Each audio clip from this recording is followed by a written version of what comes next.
Sean todos bienvenidos a nuestro webinar de El potencial de las tecnologías transformadoras en investigación y desarrollo en química sostenible. Queremos dar las gracias a todos aquellos que se han conectado puntualmente. Estamos justamente por dar inicio a nuestro webinar y queremos presentar con ustedes a nuestro ponente, el doctor en química sostenible, Marvin Chávez y Fontes. Vamos a hablar un poco de su formación académica. Pues él tiene licenciaturas en química, en ciencias químicas de la Universidad de El Salvador. También tiene un máster en química, donde realizó el trabajo en fin de máster en el Instituto de Bioorgánica de la Universidad de La Laguna en España. También de la Universidad de Huelva es máster en investigación en la enseñanza y el aprendizaje de las ciencias experimentales, también en España. Posee un máster en química sostenible, donde realizó un trabajo de fin de máster en el Instituto de Tecnología Química. Y también posee un doctorado en química sostenible con su tesis en el Instituto de Tecnología Química. Entre esas y muchas otras cosas, él también es parte de la Red Nacional de Divulgación de Ciencia y Tecnología, el cual el año pasado pues le otorgamos un reconocimiento por el proceso de divulgación científica que hace no solo entre pares, sino también a la comunidad. Así que dejamos con ustedes, doctor, somos todos suyos. Ok, muchas gracias, Elba. Buenos días. Buenos días a todos. Por favor, si me pueden confirmar que se escucha sin problemas. Sí, se escucha sin problemas. Vale, perfecto. Bueno, Elba, gracias de nuevo por esa tan amplia presentación. Pero bueno, para mí la verdad es un honor poder estar en este espacio y poder colaborar cada vez que se puede y compartir un poquito de las cosas que sabemos o intentamos hacer para, sobre todo, también abrir el espacio y conocer de lo que están haciendo también el resto de profesionales que conforman o bien la red o resto de profesionales que se interesan por la divulgación científica. Sobre todo en estos tiempos, los equipos multidisciplinarios se están volviendo cada vez más necesarios y entonces la colaboración siempre es bienvenida. Entonces, dejo eso ahí. Voy a compartir pantalla para ir empezando con esta charla del día de hoy. Espero que sea de su agrado. Voy hacia la pantalla completa y luego les pediría también si pueden confirmarme que ya está la pantalla completa. Sí, justamente vemos la pantalla. Va, magnífico. Entonces, el título de la charla es El potencial de las tecnologías transformadoras en investigación y desarrollo en el área de la química sostenible. Cuando Elba me escribía y me pedía si podía aportar un poquito sobre esto, no dejé de asustarme un poco porque el tema es bastante, pero bastante amplio y valga el hecho de no soy un especialista en el área de las tecnologías transformadoras. Creo que para todos es sabido que eso está evolucionando muy, muy rápido, quizás en comparación al resto de las otras áreas de la ciencia, de una forma tan acelerada que cuesta muchísimo tratar de seguir el ritmo, ¿verdad? Así que si aquí en la audiencia hay especialistas en áreas que tengan que ver con informática, con análisis de datos, con todo ese tipo de cosas, siéntanse libres de aportar algún comentario y todo, por lo que les decía, o sea, es bastante importante el poder intercambiar conocimientos. Yo, bueno, formo parte del cuerpo docente de la Universidad del Salvador, específicamente en la Facultad de Ciencias Naturales. Pueden tener un registro de mi LinkedIn por aquí, y coloco esto porque es un pequeño proyecto que iniciamos justo en momentos de pandemia, donde también intentamos hacer un poco de actividad científica dentro de lo que se puede. A manera de introducción, igual algunos ya habrán escuchado, igual otros no, el término de desarrollo sostenible cada vez se está volviendo como más común o más en boga, sobre todo desde el punto de vista empresarial. En resumidas cuentas, el desarrollo sostenible viene a ser un concepto que intenta cambiar la visión de cómo hacer las cosas. Es decir, no solo pensar en el corto plazo o en el presente de qué quiero hacer, cómo lo quiero hacer, sino también qué tanto efecto puedo causar en el futuro. De tal manera de que yo necesito satisfacer las necesidades actuales, pero también debo de ser consciente que en la medida de lo posible debo de evitar interferir en las medidas en las necesidades que van a tener las futuras generaciones. Entonces es pensar también un poco en futuro. De ahí que también habrán escuchado la famosa Agenda 2030 que se tiene. Es una agenda a través de la cual se ha tratado de dar como unas directrices básicas para que los países vayan desarrollando distintas actividades en pro de alcanzar esta serie de 17 Objetivos de Desarrollo Sostenible, que van o están enfocados en diversas áreas que tienen que ver tanto en el carácter social, en el carácter educativo, en la parte de la economía y en la parte ambiental. Entonces, se busca educación de calidad, se busca tener un trabajo y un crecimiento económico que sea sostenido, pero también una calidad de trabajo, cuidando siempre la parte del clima, factores también como la igualdad de género y todo ese tipo de cosas, ¿verdad? Y el último de ellos, pues viene a ser algo relacionado a lo que les comentaba al inicio. O sea, cada vez se está queriendo construir equipos multidisciplinares para hacer trabajos de investigación. Entonces, el establecimiento de alianzas, tanto para grupos de investigación pequeños como para investigaciones a nivel de país, son importantes porque estos objetivos tienen o requieren la experticia de personas de distintas áreas. Luego, dentro de mi campo, digamos, de estudio y de trabajo, está la química verde o la química sostenible. Encontrarán los dos términos, pero vienen a converger en el mismo objetivo.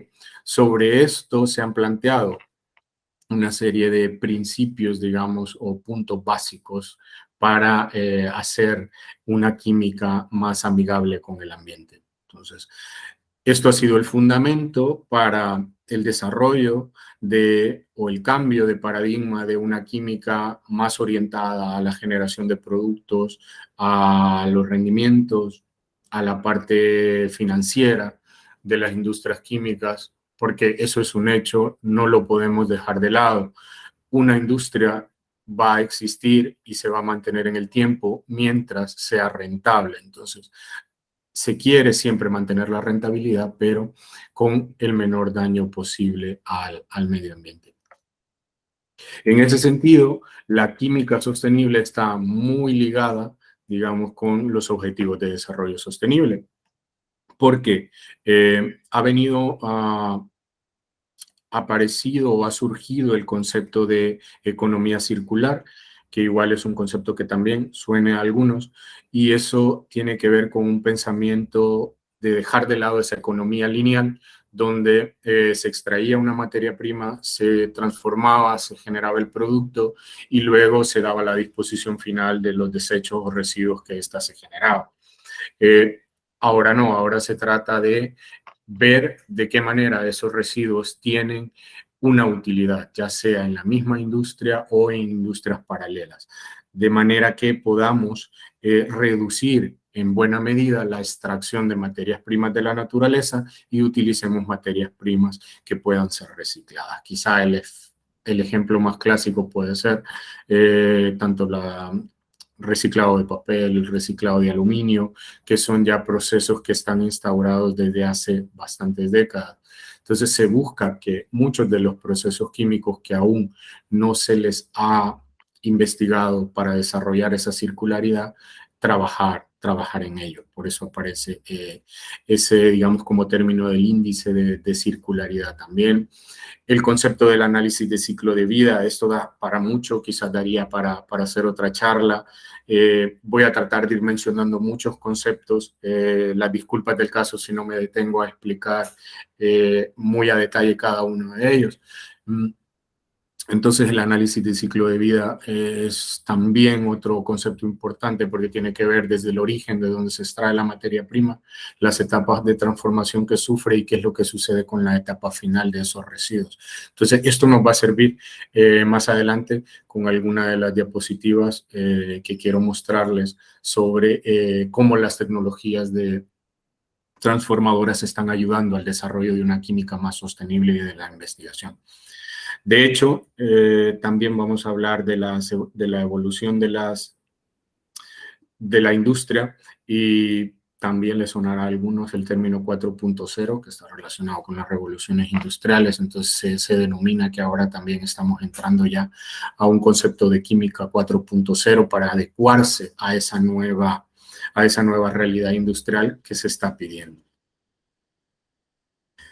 Y lo que les hablaba, revoluciones industriales, según la mayoría de autores, se identifican 4 principalmente y van a encontrar ustedes en los documentos que igual pueden variar un poquito los márgenes, digamos, o los límites en los cuales establecen el gap entre cada una de ellas, pero vamos desde la primera revolución industrial donde se inició, digamos, a mecanizar los procesos industriales con la máquina de vapor y todo ese tipo de casos, luego la segunda revolución industrial o la revolución industrial 2.0, los motores de combustión, cuando ya la electricidad ingresó, digamos, a las plantas industriales y los procesos fueron mejorando, digamos, o acelerándose, la producción en masa también se considera como un inicio en ese punto, y luego la revolución industrial 3.0,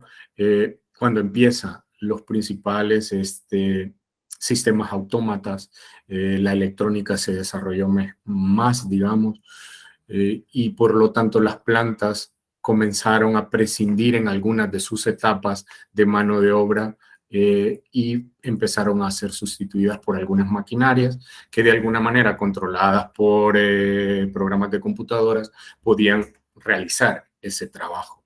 Y ahora se coincide con muchos investigadores o personas especialistas en este rubro que estamos al nivel de la revolución industrial o de la industria 4.0, donde aparte del desarrollo mayor de la parte electrónica, ha venido el desarrollo de todos los sistemas de información, de toda la data, y se le ejemplifica como la digitalización, o sea, se empieza a digitalizar más la industria, sigue o se avanzó más en la parte de automatización de los procesos, pero ahora inclusive cuando aquella comunicación se llevaba aquí, la comunicación se llevaba a cabo por cables, ahora lo más viene siendo la comunicación sin cables, o el famoso wireless de las tecnologías de la información. Entonces los equipos ahora se comunican, digamos, por cables.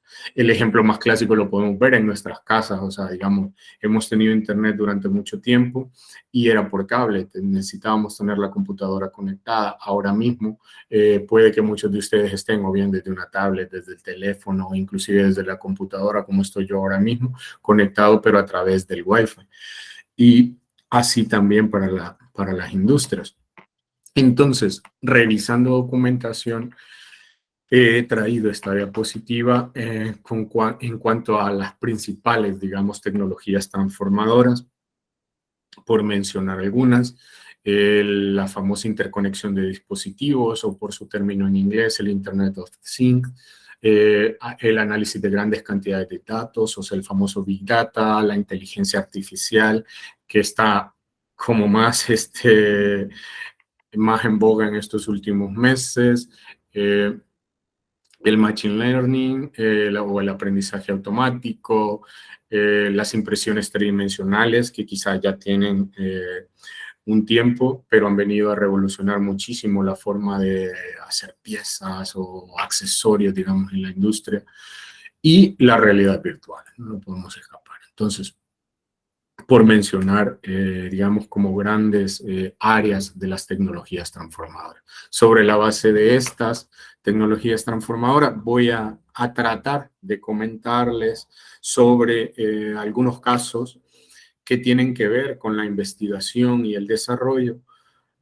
en cuanto a la química sostenible, y que han sufrido, digamos, o que han experimentado un aporte directo o bien indirecto en cuanto al desarrollo de estas tecnologías transformadoras. Bien, una pregunta para ustedes. ¿A quiénes de los de la audiencia les parece familiar o reconocen esa imagen que está en la diapositiva? Si pueden, no sé, abrir el micrófono y comentar sin problema.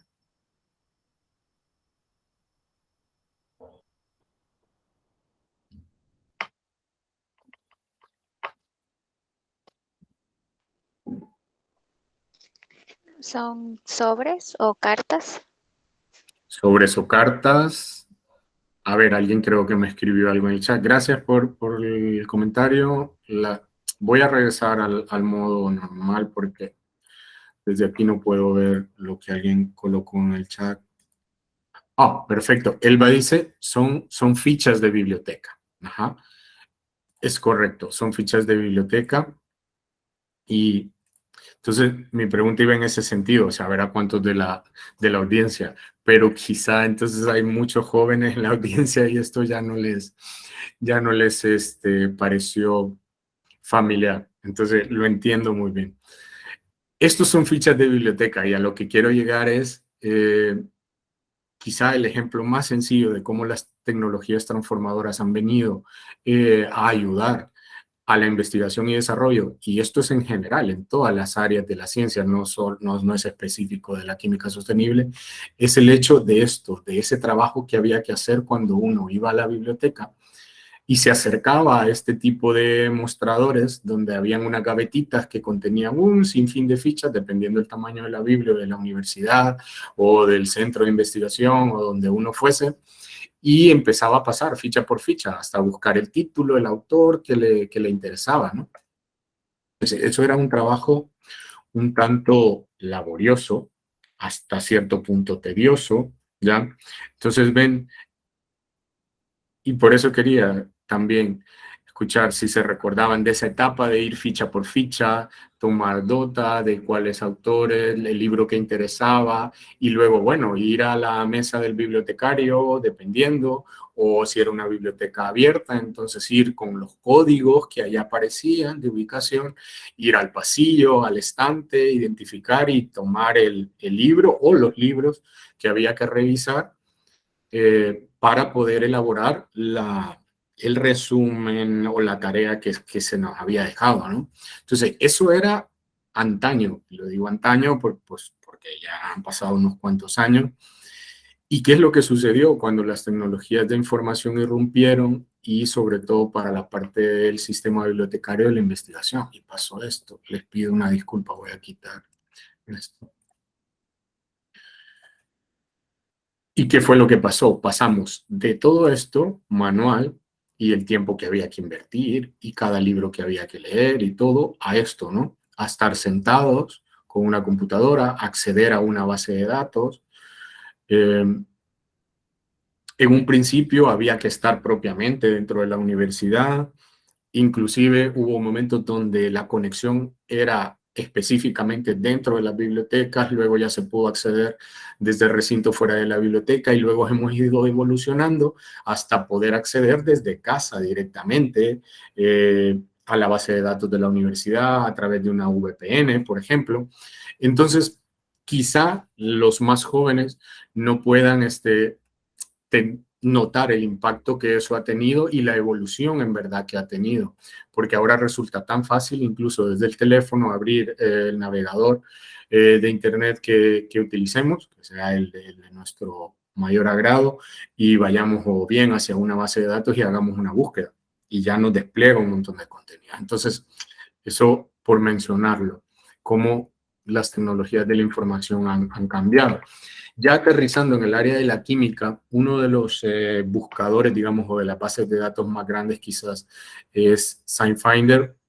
Desgraciadamente esto es una base de datos de pago a la cual, digamos, las universidades o centros de investigación deben de pagar una suscripción anual para poder tener el acceso a hacer uso de todos los recursos que SciFinder tiene.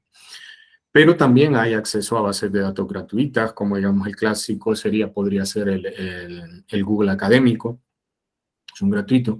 La diferencia es, digamos, la potencia que estos tienen y la capacidad, digamos, de discriminación entre recursos. Por ejemplo, SciFinder se dice que puede tener alrededor de 60, digamos, bueno, cuando copié esto, pues era del 57 millones, seguramente esto ha ido creciendo, tanto el número de patentes y de journals científicos que están registrados. Y así permite inclusive hacer búsquedas a través de sustancias directamente o del nombre o de la estructura de la sustancia. Inclusive podemos escribir la reacción, digamos el esquema de la reacción y SciFinder nos hace una captura y nos puede hacer una búsqueda en cuanto a los parámetros que nosotros le exijamos. Podemos discriminar y decirle que solo queremos que nos busque esa reacción química específicamente para los reactivos o específicamente para los productos. También se pueden hacer búsquedas sobre base de datos de propiedades de compuestos químicos y nos devolverá mucha información en cuanto nosotros le hayamos pedido y hayamos sabido cómo orientarle al programa, ¿verdad? Al programa de búsqueda. Inicialmente, digamos, SciFinder había que instalarlo, había que tenerlo instalado en las computadoras. Ahora ya esto ha evolucionado, ahora ya no se instala en las computadoras, sino que hay una base de datos central y se tiene un código de acceso, un usuario y una clave de acceso de acuerdo a la universidad que le permite a uno conectarse, digamos, siempre a través de una VPN, o sea, que sería como que es como una plataforma de paso, por si alguno no lo sabe, es como una plataforma de paso que lo que hace es cambiar el IP y permitir que su conexión de Internet salga hacia la red con un IP distinto. En este caso es conectarse, si yo estoy desde mi casa, por ejemplo, es conectarme a través de la VPN, primero al servidor de la universidad, para que el IP con el cual yo vaya a realizar la búsqueda y conectarme a SciFinder lo reconozca y sea el IP, digamos, que él tiene registrado, que es la cuenta, digamos, que permite conectarse. ¿Por qué? Porque reconoce cuentas de universidades, de centros de investigación, obviamente, de quienes han contratado y mantienen el pago al día de esa suscripción, ¿verdad? Si yo lo quiero hacer directamente desde mi casa con la salida del IP que reconoce el router, o sea, el que asigna el router de mi casa, no me deja conectar. No me deja conectar. Entonces, ven, todo eso tiene que ver muchísimo y la gente que trabaja en ingeniería de sistemas y todas esas cosas entenderá mejor cómo habrán diseñado, digamos, los códigos para poder hacer ese tipo de conexiones. Pero el punto es, haber pasado de esto, tener que ir presencial a una biblioteca, ir ficha por ficha, tomar el dato de cuáles me pueden interesar, los libros o las revistas científicas, y luego tener que ir a ellas una por una a buscar el artículo que me interesa o los artículos que me interesan, directamente estar desde la casa o desde la universidad a través de una computadora y pedir una búsqueda. que ahorra muchísimo tiempo. Es decir, aquí se están aplicando tecnologías de la información que tienen que ver con la interconexión de dispositivos y con el análisis de grandes cantidades de datos, porque la base de datos de la que dispone, digamos, SciFinder es muy amplia y por lo tanto, cuando ustedes le dan términos de búsqueda, él tiene que tomar esos términos de búsqueda, analizar esos términos de búsqueda e ir y compararlos en el segmento o en el área del artículo, por ejemplo, que ustedes le hayan dicho, si quieren que se lo busque solo en el título, solo en el abstract, que sería solo en el resumen del artículo, o en cualquier parte del texto o cosas por el estilo.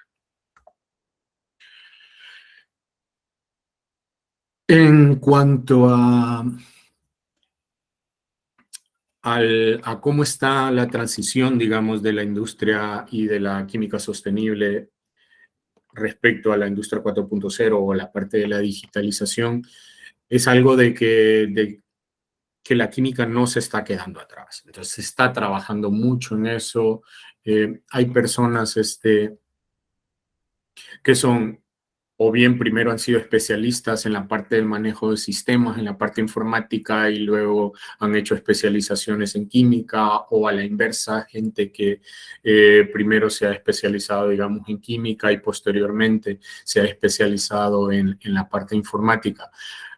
¿Por qué? Porque se está requiriendo de esto. O sea, la industria química no se puede quedar atrás en el hecho de la parte mecánica y tal.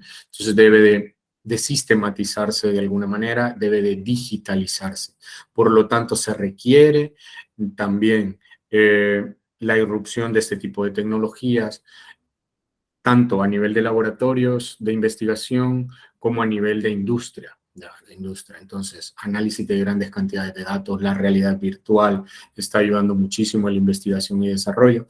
Y entonces, el grupo de estos investigadores, Funke y Lapkin, hacen como una perspectiva. O sea, esto es un artículo de una perspectiva, entonces es un artículo de opinión en cuanto a su conocimiento y cómo ven que la química sostenible estará avanzando hacia la digitalización cada día más. Ellos apuntan al hecho de que se requiere tener mayores flujos de información, y sobre todo esos flujos de información van a ayudar de alguna manera a construir bases de datos más robustas, las cuales nos permitan disponer de esa información y poder hacer análisis con algo que les mencionaba también unas diapositivas atrás, es el análisis del ciclo de vida de productos, porque eso no solo va a ser algo que interese a nivel de investigación científica, sino que también vienen normativas regionales y normativas nacionales que van a requerir que ciertos productos vayan incorporando como esos ítems. Ítems también que tienen que ver como por ejemplo con la huella de carbono, ítems que tienen que ver con la huella hídrica o la huella ambiental también. Y para poder calcular todo ese tipo de parámetros se requieren muchísimos datos, y también se requiere una serie de procedimientos o procesos los cuales deben de estar muy sistematizados con distintas etapas bien definidas y todo. Permítanme un momento que se me descarga. Voy a... aquí. Listo. Ok, las disculpas del caso. Entonces, disponer de esa bases de datos más amplias también implica que va a ser más complejo manejarlas. Entonces, y analizar esas grandes cantidades de datos, ahí es donde los especialistas en Big Data tienen mucho que aportar. Tienen mucho que aportar en el diseño en la escritura de software, en el diseño de algoritmos que permitan analizar esa información y poder discriminarla de alguna manera y ofrecer un resultado al investigador o a la persona que esté trabajando en la industria. ¿Para qué? Para que esa persona, sobre la base de ese análisis, pueda emitir juicios de valor, conclusiones y saber si el proceso puede continuar bajo una ruta o no puede continuar. Entonces, el poder de decisión dentro de la industria se está digamos, se va a facilitar en la medida que esto vaya avanzando, obviamente. Y también se buscará reducir costos también a medida de lo posible, porque tiene que ver con la logística del manejo de la información, ayuda también a la logística del manejo de productos, de materias primas, todo ese tipo de cosas. Ellos presentan una serie de iniciativas que llevan ya sus años en marcha, donde hay algunas iniciativas que son como repositorios de acceso público, de acceso gratuito, donde tenemos una gran cantidad de información, de parámetros que tienen que ver con la toxicidad, sobre todo de muchos compuestos químicos, porque eso es importante a la hora de utilizar un producto químico, ya sea para preparar, puede ser un fármaco de uso humano o de uso animal, o si se va a preparar un fertilizante, etcétera, etcétera. Cualquier producto químico, inclusive un producto químico de uso en el hogar, como puede ser un agente de limpieza, un agente de desinfección, etcétera, etcétera.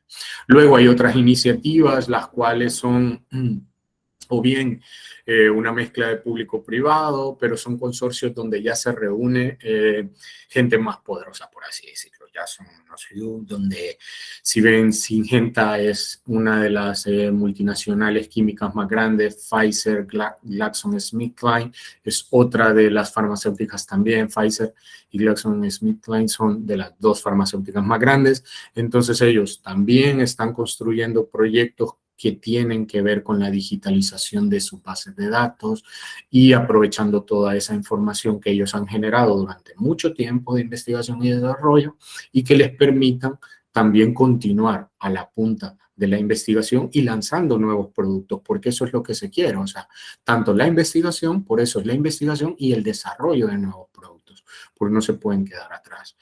Y así, puedo mencionarles algo tras, quizás les suene un poco familiar porque nos ha tocado un poco reciente por el caso de pandemia. AstraZeneca también es otra farmacéutica muy potente. Y bueno, entonces va en ese sentido la digitalización de la industria química. Luego, otro caso puede ser el desarrollo de herramientas de software para la química, o sea, tanto para la química verde o para la química sostenible como tal. Es ahí donde siempre volvemos, la parte de inteligencia artificial está creciendo mucho, el aporte de la inteligencia artificial en estos software, nuevamente el Big Data y el Internet o la interconexión de dispositivos es sumamente importante porque facilita la transferencia de información. En este caso, por poner un ejemplo, los autores muestran una serie de tablas, es un artículo bastante interesante y con muy buena información, pero para mencionarles algunos casos donde se aplica. Esto es un programa de análisis retrosintético. La retrosíntesis en química es una estrategia que se utiliza para la preparación de moléculas químicas en el laboratorio. Eso implica hacer un análisis como que si yo les dijese, alguien les da una figura de Lego, unos distintos Legos, ¿verdad? Con diferentes colores, ubicado obviamente en distintas posiciones. Puede ser un cubo, podría ser una pirámide, etcétera, etcétera. Entonces, ese digamos que es el producto final que ustedes quieren preparar. Entonces, el análisis retrosintético implica estudiar de qué manera pueden desconectar ustedes cada una de esas piezas, en este caso, digamos, los Legos, para que esas piezas luego representen una materia prima que ustedes puedan adquirir en el mercado, una materia prima obviamente que exista, o sea, disponible comercialmente. Y luego sería el volver a armarla, ¿ya? El volver a armarla. Sería como un análogo de lo que el término que viene a ser de ingeniería a la inversa, ¿ya? El término de ingeniería a la inversa. Tal vez a algunos les suene que es como comprar un dispositivo, comprar un carro, comprar un celular, desarmarlo, ¿verdad? Ir dándose cuenta cómo es que estaba armado y ya cuando tengo todas las piezas iniciales, yo poder partir de ello y o bien construir un análogo o volver a ensamblar esa pieza. Entonces es para tener yo el conocimiento de dónde, cuáles son las unidades mínimas.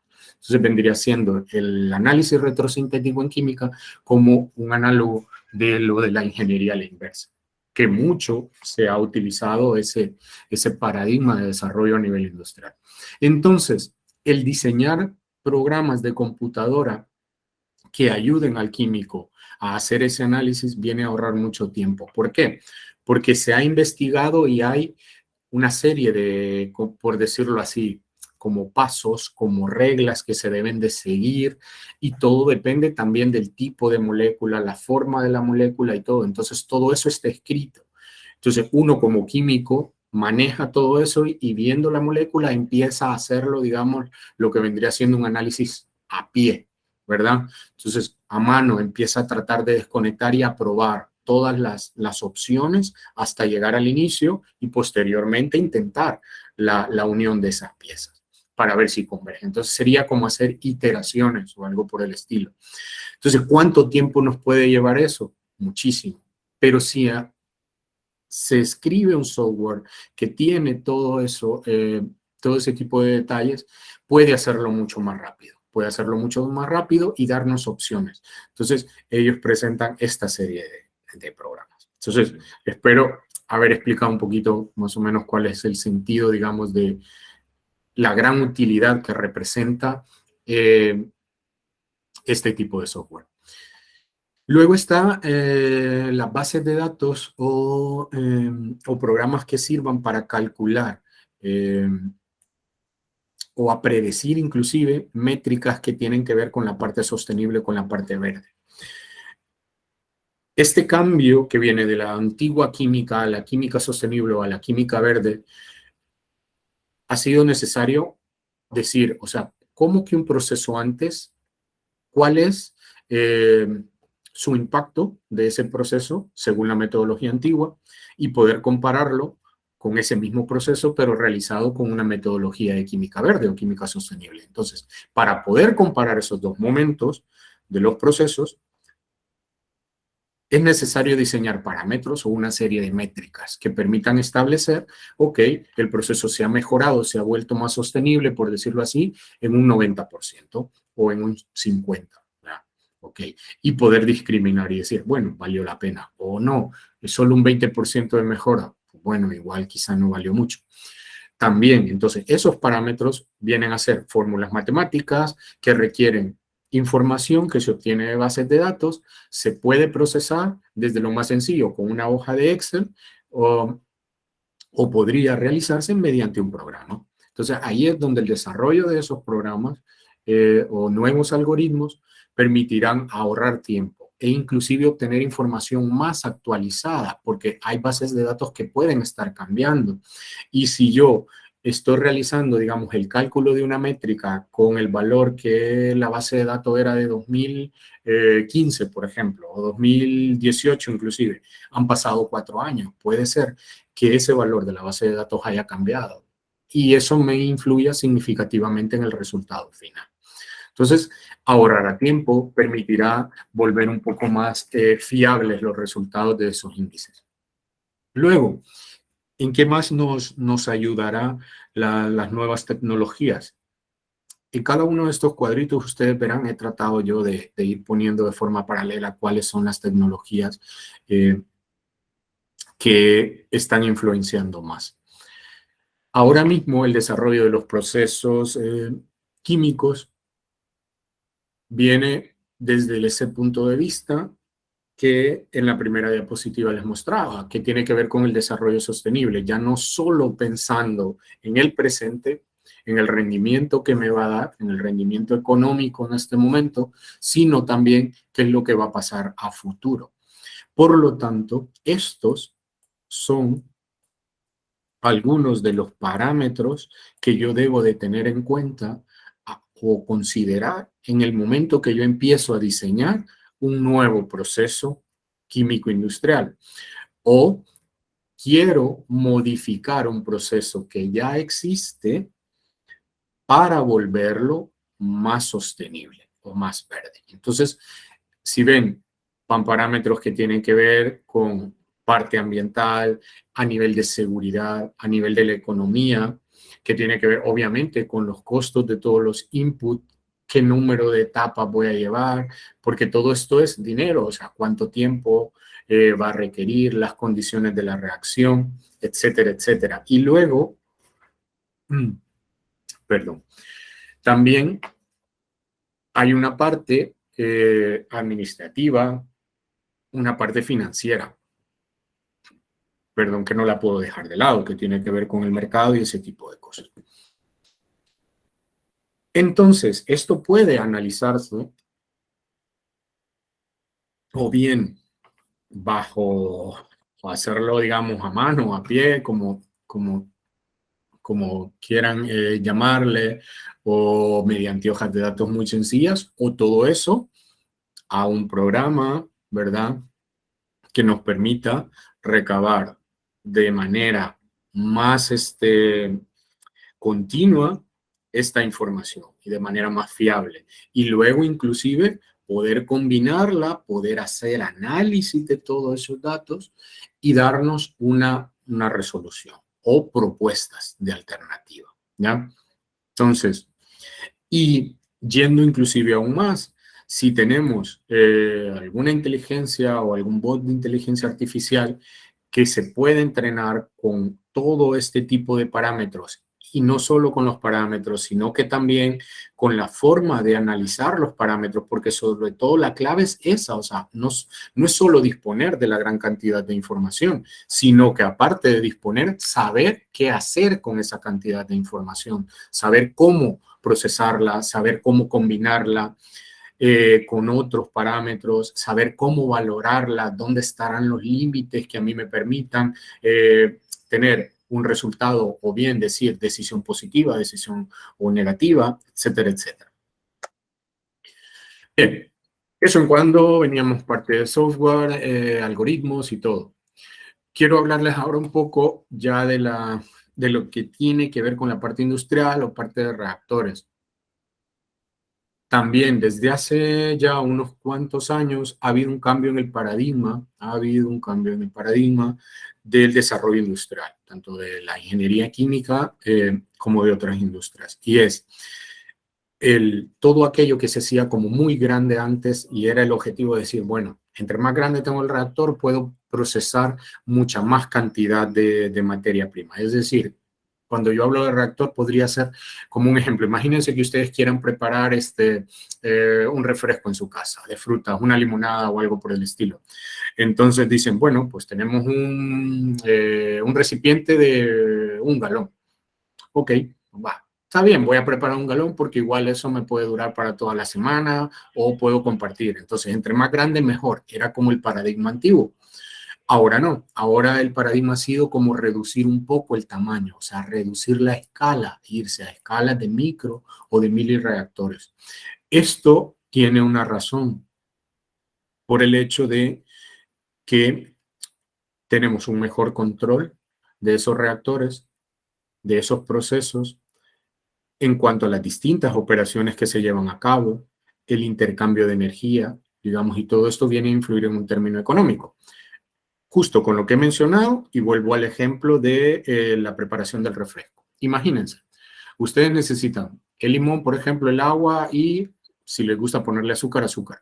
Pero ¿qué sucede? Ustedes ponen el azúcar, ¿verdad? Sólida. Entonces el azúcar habrá que disolverlo de alguna manera y para eso necesitarán una espátula o una cuchara.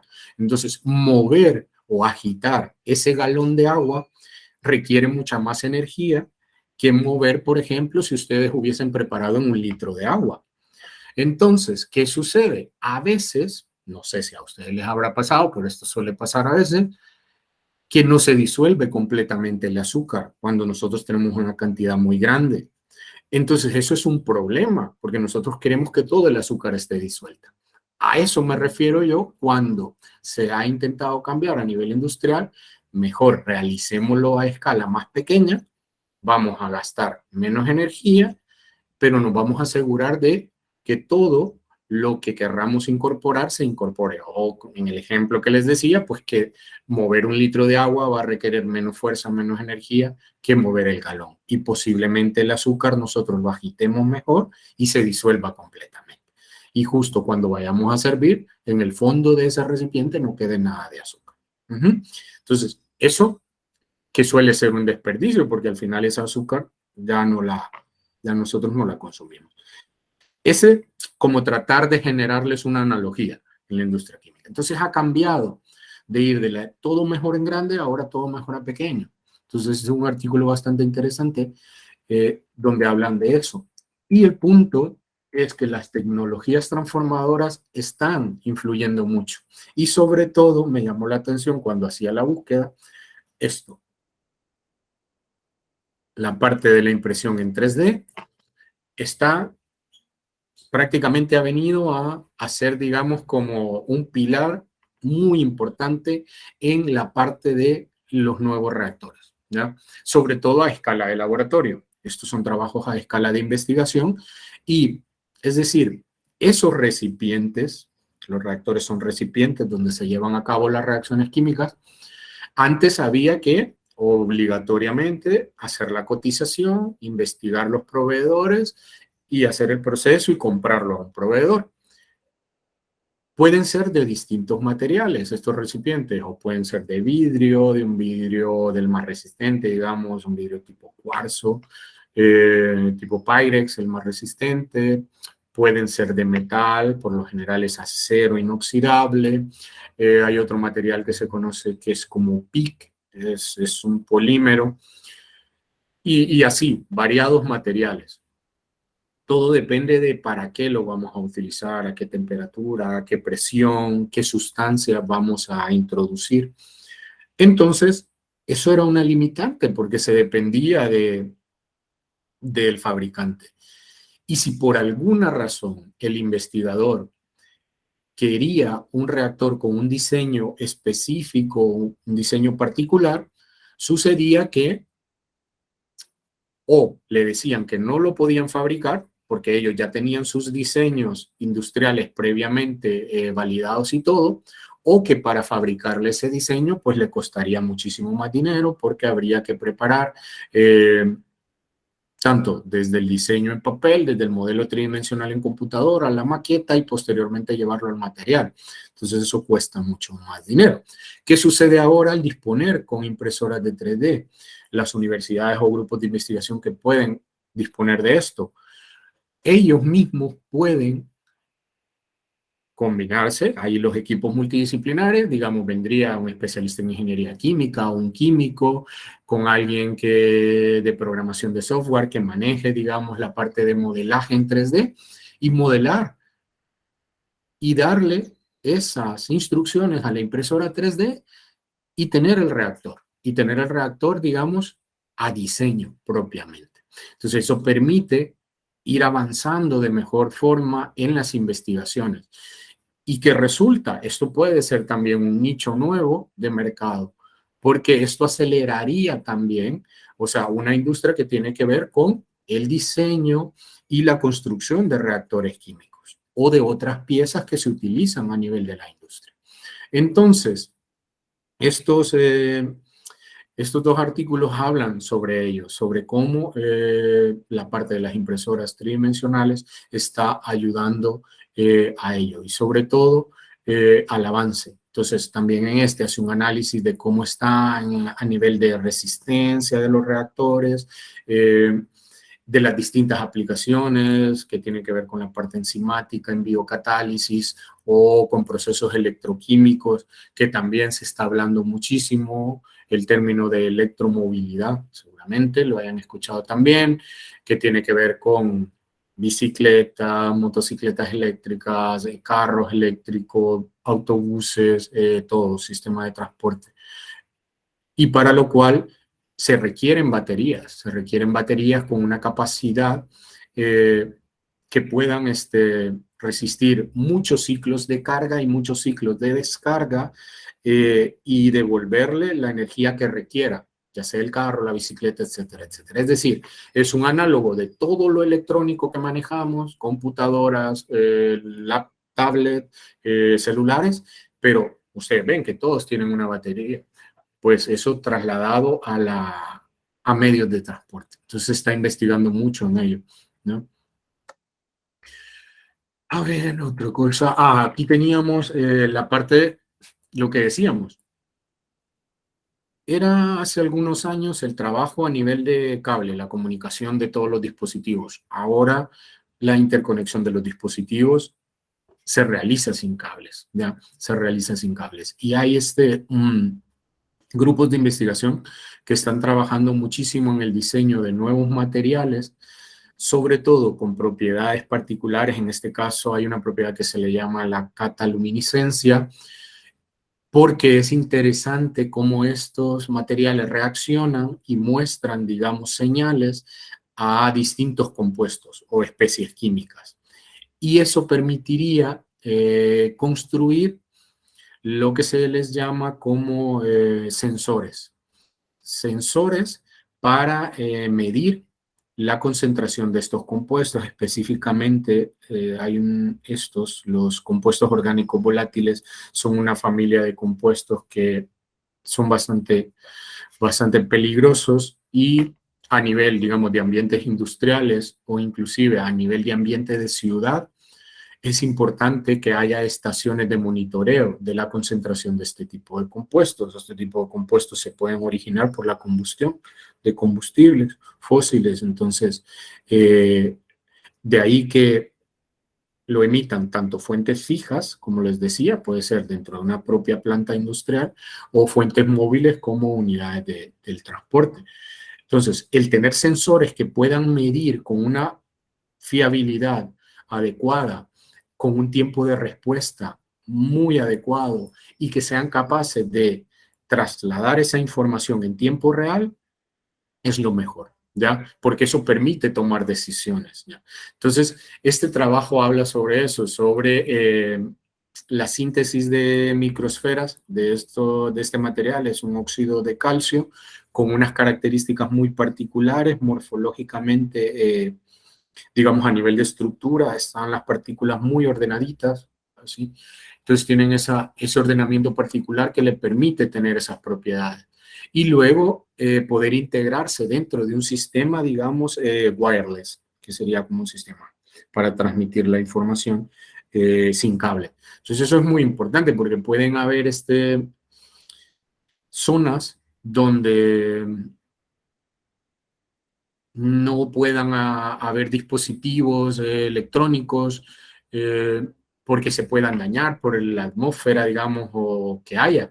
Entonces, si ese sensor simplemente nosotros lo colocamos ahí, lo único que le hará él es recibir información y luego trasladar esa información ya a una computadora, a un servidor que esté fuera de esa zona, digamos, del lugar donde haya esa toxicidad y no se pueda dañar. No se pueda dañar. Entonces, por ahí es como iría el gran aporte de este tipo de dispositivos. Y bueno, antes de ir a esta, ya no me dio tiempo, esta se les quiero mostrar otra cosa que es importante, donde las tecnologías de la información y están ayudando mucho, la informática, y esto ya viene también, esto ya tiene varios años, es lo que se conoce como el proceso de docking. El proceso de docking es utilizado a nivel de química orgánica, de bioquímica, de química farmacéutica, en el estudio de posibles dianas farmacológicas. Cuando se dice dianas farmacológicas, es decir, compuestos químicos que puedan interactuar con enzimas o moléculas en nuestro organismo, o sea, en los organismos vivos. Y cuando hablo de organismos vivos no me referiré solo a la parte de los seres humanos, sino también los animales e inclusive las plantas, porque este es el principio para diseñar o fármacos en el tratamiento de seres humanos, fármacos en medicina veterinaria o incluso insecticidas o fertilizantes, ¿verdad? Para el control de plagas, el crecimiento, digamos, de plantas. Lo que sucede es que las moléculas, o conocidas como ligandos, esas moléculas químicas tienen algunos sitios o algunos puntos de unión, de anclaje. Y luego la enzima tiene lo que se conoce como sitios activos. En algún momento, cuando se habla de bioquímica, a esto se le conoce como el mecanismo de llave y de cerradura. Es decir, ese sería el mejor ejemplo. Ustedes tienen una llave y van a la cerradura de la puerta de su casa o a la puerta de su carro. Entonces, la llave tiene un diseño particular y que encajará de acuerdo a cómo están los pines colocados en la cerradura. Y por eso permitirá que el mecanismo gire o no gire. Eso es lo que sucede en la cosa del docking molecular. Entonces, es buscar de alguna manera o estudiar esos compuestos químicos que puedan encajar de una manera específica con esos sitios dentro de las enzimas o de las moléculas que están en el organismo, que nosotros queremos, ya sea de alguna manera evitar su replicación, como puede ser en el caso de los virus, queremos que evitar que se continúen replicando. En el caso de las bacterias, pues un compuesto químico se va a ensamblar, digamos, dentro de una zona del ADN de la bacteria o en la parte de su pared celular, de tal manera que puede inhibir su proceso de alimentación, su proceso de eliminación de toxinas, entonces, y llegue al final a causar la muerte. Entonces, así, distintos mecanismos habrá. Pero el punto es este, el efecto de ese mecanismo llave-cerradura. Entonces, ya se imaginarán, aquí hay una representación de una enzima, cuántas combinaciones pueden haber. Es como que ustedes quisieran llegar con una llave y pum, y empiezan a probar una llave, otra llave, otra llave, otra llave, hasta que encuentran la llave que hace clic y permite que el cerrojo pueda girar. Entonces, el diseño de programas de computadora ha ayudado muchísimo porque esos programas se han alimentado con información a nivel estructural y características de la molécula que permiten al programa hacer todos esos ensayos de alguna manera y darnos un resultado, de decir resultados positivos con un tanto por ciento, ¿verdad? Resultados muy negativos, digamos, para nada.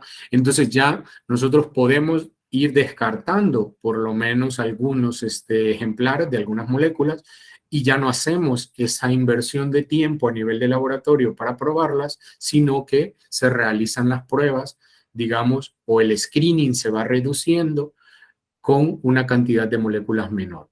¿Qué significa? Ahorrar tiempo, ahorrar dinero, ¿ya? Y contaminar menos. Cada vez que hacemos una reacción química, indudablemente vamos a generar residuos. Eso siempre es un problema. Las reacciones químicas ideales de que solo nos generen el producto que queremos todavía son, pero muy, muy, muy pocas. La gran mayoría va a generar siempre eso. Entonces, luego quería mostrarles entonces lo del docking molecular. Esto, por ejemplo, sigue y se está potenciando mucho más con el desarrollo ahora de disponer de más bases de datos más amplias y de la inteligencia artificial también. Entonces, ven, pues es un tanto ya desfasadito, ya tiene 3 años, pero encontrarán mucho sobre esto. Eso sí me había pasado, entonces vuelvo ahora a la presentación. ¿Me confirman si estamos en pantalla completa, por favor? Sí, estamos en pantalla completa. Gracias, bye. Luego les traigo un artículo en cuanto al análisis que ellos hacen respecto a cómo las inteligencias artificiales en química han mostrado utilidad. Entonces hacen un análisis desde el 2000 hasta el 2020 Se pueden ver en esta gráfica, por ejemplo, hay un punto de inflexión más o menos en torno al 2015. En torno al 2015 hay un punto de inflexión donde aquí la pendiente, digamos, es un poco bajita, pero aquí ya tenemos una pendiente mucho más pronunciada. Y la línea de color naranja tiene que ver con el número de publicaciones normalizadas que tienen o involucran de alguna manera la utilización de inteligencia artificial y que tienen que ver con química. Y luego, en el gráfico de la derecha, tienen la representación de las patentes, del registro de patentes que están relacionadas de alguna manera con inteligencia artificial aplicada a cuestiones que tienen que ver con la química. Y más o menos también el cambio de el punto de inflexión o la pendiente, ¿verdad? El cambio de la pendiente se pronuncia a partir del 2015. Entonces, eso quiere decir que va creciendo y seguirá aumentando. Luego está como por campos específicos para mostrarles un poquitito más de información de decir, bueno, ¿en qué áreas de la química? La química es tan amplia, es decir, ¿qué áreas de la química estarán aplicando mucho más tecnología con inteligencia artificial? En el gráfico tenemos todo lo que tiene que ver con artículos, con journals de publicación, y aquí en este lado, bueno, no se le ve la B, viene a ser todo lo que tiene que ver con registros de patentes. El área de la química analítica es la que más está mostrando y el área de la química industrial. Si ven, analítica es esta, la de color azul, y esta un poco naranja o marrón es la que tiene que ver con parte de industria e ingeniería química. Es decir, los procesos aplicados tiene. Esto es una consecuencia también muy lógica de esto. La química analítica es el área de la química que tiene que ver con los análisis de control de calidad, tanto de la materia prima como de los productos intermedios y de los productos terminados. Entonces, es decir, ahí hay muchos análisis que obligatoriamente en la industria deben de haber. Por eso es una consecuencia no sorprendente ver que también la química industrial esté paralela al desarrollo o publicaciones de investigación que tengan que ver con inteligencia artificial, porque muchos de los métodos de análisis, desde hace varios años, los equipos se digitalizaron, se crearon programas, se automatizaron, pero ahora digamos que lo que se está yendo es a la transmisión de información en tiempo real, a la transmisión de información sin cables, ¿verdad? Y por lo tanto eso permite ir viendo cómo el proceso funciona en tiempo real. Digamos, imagínense ustedes antes quizá en una industria la muestra realizaban el análisis cada hora, porque claro, tenía que ir el analista o el que estaba en la máquina, tomaba la muestra, se la pasaba al analista, el analista la preparaba y la ponía al equipo y tal. Pues ahora no, si se diseña un sensor que se coloca directamente en la parte industrial, digamos, en la unidad industrial, ese sensor puede estar midiendo a tiempo real y nos puede estar enviando datos cada cierto tiempo, dependiendo de cómo él esté programado. Podría ser ya no cada hora, sino si el análisis lo permite, pues cada 15 minutos. Entonces, eso enriquece mucho el análisis y es gracias a la parte de las tecnologías transformadoras también. Luego, a nivel de patentes, quizá el punto de inflexión está más a la parte de la bioquímica y la química analítica. Ahí compiten las dos. Esto es también una consecuencia lógica del desarrollo que está teniendo la biotecnología. Hay un área que está desarrollándose mucho y es la biotecnología. La biotecnología porque está combinando la parte química con los procesos biológicos. Eso se está adoptando mucho. Entonces también por esa razón vemos ese punto. Muy bien, hasta aquí he intentado mostrarles distintos áreas de investigación de la química sostenible que han recibido, digamos, o tienen aportes de las tecnologías transformadoras. Pero no quiero cerrar la presentación con eso, sino, bueno, la tecnología transformadora está ayudando a la química, pero ¿qué pasa? O sea, ¿qué hay desde la química? ¿Qué aportes está dando ella hacia la tecnología transformadora? En este artículo de revisión, los autores hacen una revisión muy amplia y bastante detallada. Está muy interesante para leérselo porque tocan distintas áreas como tienen que ver con la biotecnología, procesos de bioremediación, biopesticidas, biofertilizantes. Entonces, todo este desarrollo de procesos químicos está compaginándose con las tecnologías transformadoras, pero esto es ir de la investigación química a aportar a tecnología transformadora ya existente, ¿ya?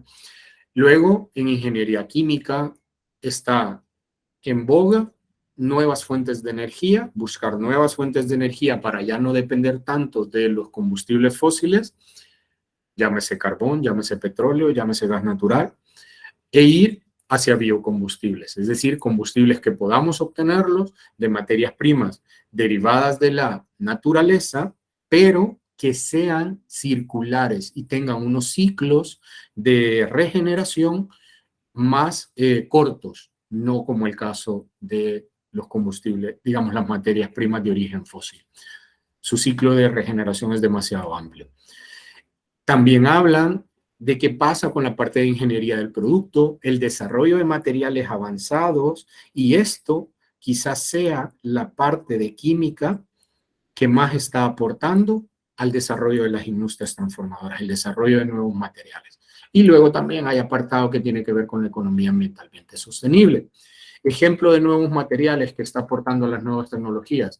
Seguro algunos hayan escuchado, por ejemplo, el término grafeno, las famosas o láminas de grafeno o nanotubos de grafeno, etcétera, o quantum dots de grafeno, con muchísimas aplicaciones. El grafeno es un polimorfo del carbono, pero que tiene una estructura química muy particular, tiene un ordenamiento. Entonces, este material puede, dependiendo de su estructura, puede llegar a conducir señales eléctricas, ¿ya?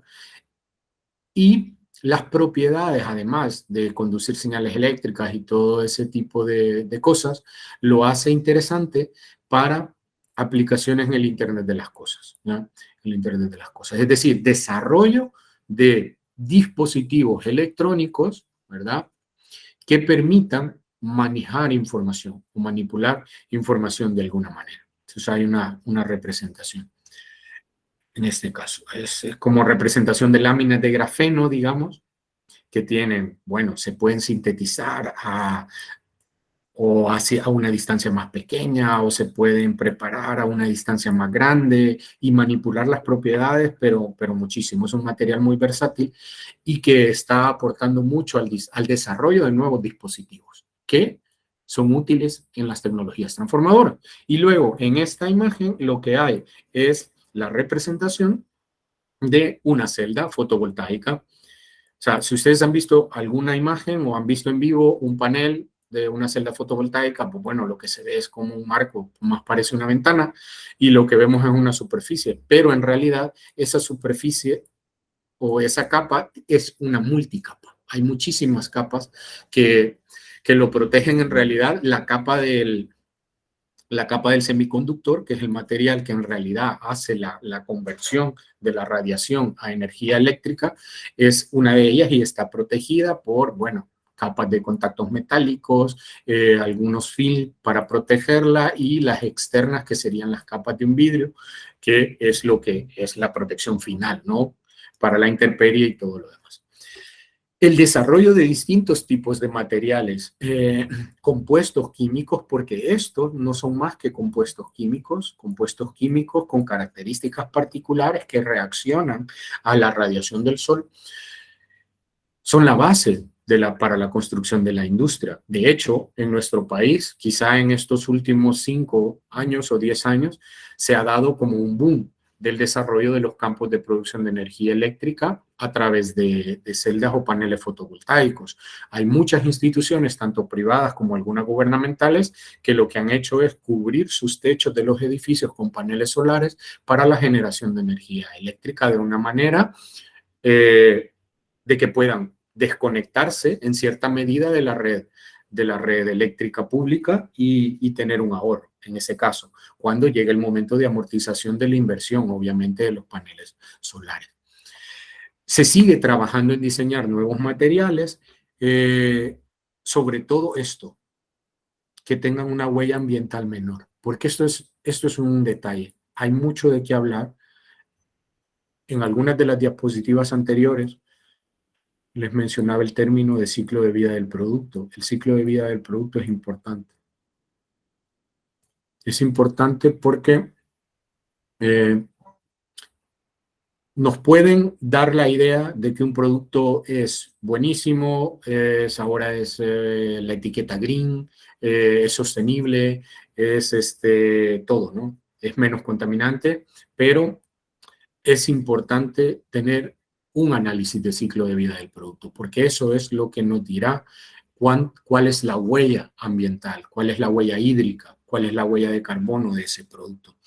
Entonces, ¿por qué? Por eso se sigue trabajando en investigación y desarrollo para seguir reduciendo la huella, ¿verdad? De los procesos para preparar este tipo de materiales y que en un momento sea tan pequeña que se cumpla un ciclo y podamos decir, o sea, es una tecnología sostenible verdaderamente, pero con parámetros.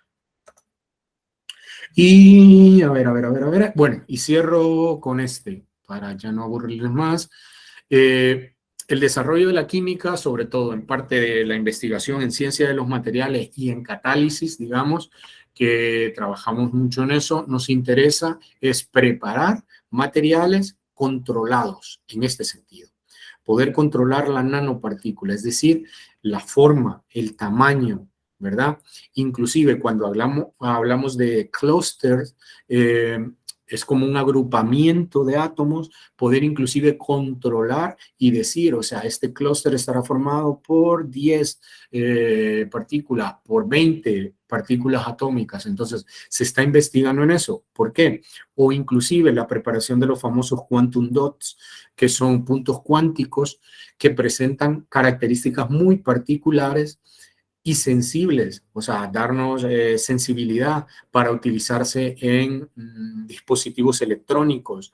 Eso nos permitirá el controlar la forma de las partículas, la cantidad de partículas que depositemos en esos materiales, nos permitirá llegar a otras propiedades como pueden ser luminiscencia, absorción, todo eso, la emisión de luz, y que luego puedan ser sensibles a ciertas sustancias, construir o elaborar sensores o permitir que la información, los bits de información se transfieran de mejor manera, etcétera, etcétera. Es decir, todo esto es la base que luego ustedes ven cuando hablan y dicen, se ha construido un chip que tiene una mayor potencia, etcétera, etcétera, o una mayor capacidad de procesamiento de información. Tiene mucho que ver con esto, con gente que en química, en ingeniería química, en ciencia de los materiales ha estado trabajando en preparar esos materiales de alguna manera controlando el tamaño de las partículas, la forma y el agrupamiento. Es decir, ese es otro aporte de la química hacia las tecnologías transformadoras. Y bueno, creo me pasó un poquitín quizás del tiempo, pero espero que haya sido bastante de su agrado. Y nada, vuelvo a agradecer a CONACYT, a él va a darle unas gracias por siempre tenerme en cuenta y quedo a disposición de ustedes para cualquier comentario, cualquier pregunta y en la medida que se las podamos responder. Claro que sí, muy amable. Gracias, doctor, por una amplia exposición. Creo que ha sido y ha tocado los puntos necesarios e incluso ha invitado al proceso de tener equipos multidisciplinarios, que sería quizás de las formas más idóneas de poder trabajar justamente la información. Y invitamos a todos aquellos que están en nuestro webinar que si tienen alguna duda, consulta, pregunta, pues puedan realizarla ya sea abriendo el micrófono o levantando la mano a través de las opciones de aquí de Meet. En lo que tal vez alguno se anima, ¿verdad? Para que tome la iniciativa, ¿verdad? Porque siempre cuesta romper un poquito el hielo. Con nosotros está el licenciado José Roberto Alegría, que es el gerente de promoción y popularización de la ciencia. También quisiéramos escuchar unas palabras de parte de LIC Alegría, por favor.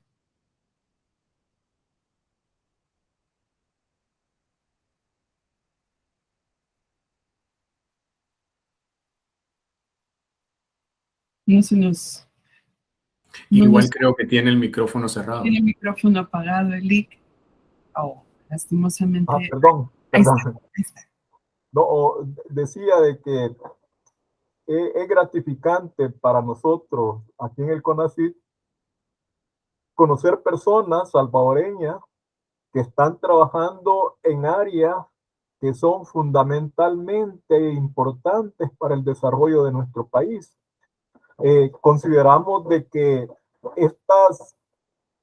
el hecho de manejar una serie de técnicas transformadoras como las que nos ha mencionado el estimado amigo Martin, prácticamente nos está indicando de que perfectamente nuestro país con gente altamente calificada en esta temática podría aportarle con mayor facilidad beneficios inmediatos al desarrollo industrial de nuestro país, al conocimiento mismo.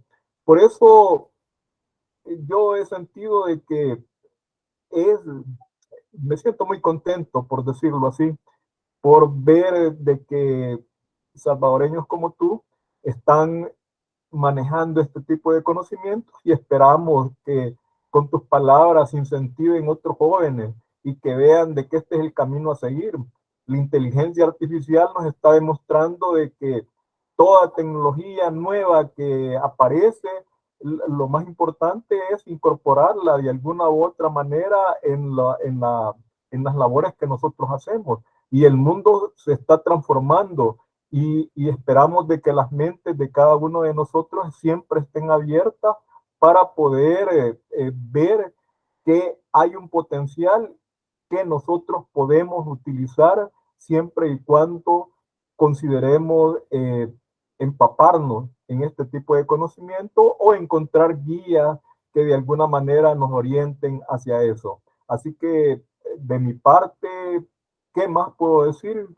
Además de agradecerte, ha sido muy aleccionador lo que tú nos has mencionado en el área de la química. Muchas gracias. Muchas gracias al licenciado Roberto Alegría por sus palabras como parte de los coordinadores de este webinar.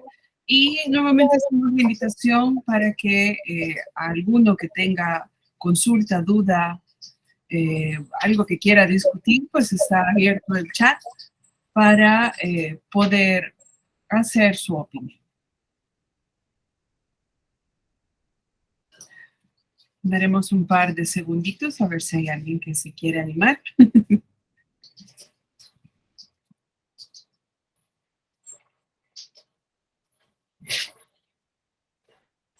No. Ok. Bueno. Les ha quedado todo claro, creo. Esperaría. Es bastante la información, pero es muchísima, pero de vital importancia, puesto que hemos ido comprendiendo que incluso para las cosas más mínimas que nosotros pensamos que podría ser una innovación, lleva un proceso de investigación, de desarrollo, de adaptación y todo lo demás para poder nosotros hoy en día decir vamos a utilizar esto y pues funciona bastante bien para lograr entender cómo justamente fue todo este proceso. Entonces, pues queremos agradecerle a doctor Chávez por su tiempo y por haber compartido con nosotros desde el área de la química todo lo que tenga que ver con las tecnologías transformadoras y cómo se pueden desarrollar justamente proyectos de este tipo. Perfecto. Yo igualmente nuevo les agradezco y en la disponibilidad para colaborar y apoyar en lo que se pueda y esté a nuestro alcance. Así que un gusto, ya saben. Un gusto. Gracias, de verdad, infinitas gracias, porque Esperamos que este sea uno de muchos más webinars que vayan enfocados en áreas específicas que toquen justamente las tecnologías transformadoras. Todos tenemos que apropiarnos de este tipo de información para sacarle la mayor ventaja o beneficio para el desarrollo de nuestras comunidades, de nuestro país, que pues sí, ¿verdad? Debemos de sacarlo todo adelante. Todo un placer tener como invitado al Dr. Chávez como nuestro expositor y esperamos contar con él mucho más adelante. Así que les deseamos a todos un feliz día y agradecemos nuevamente su presencia.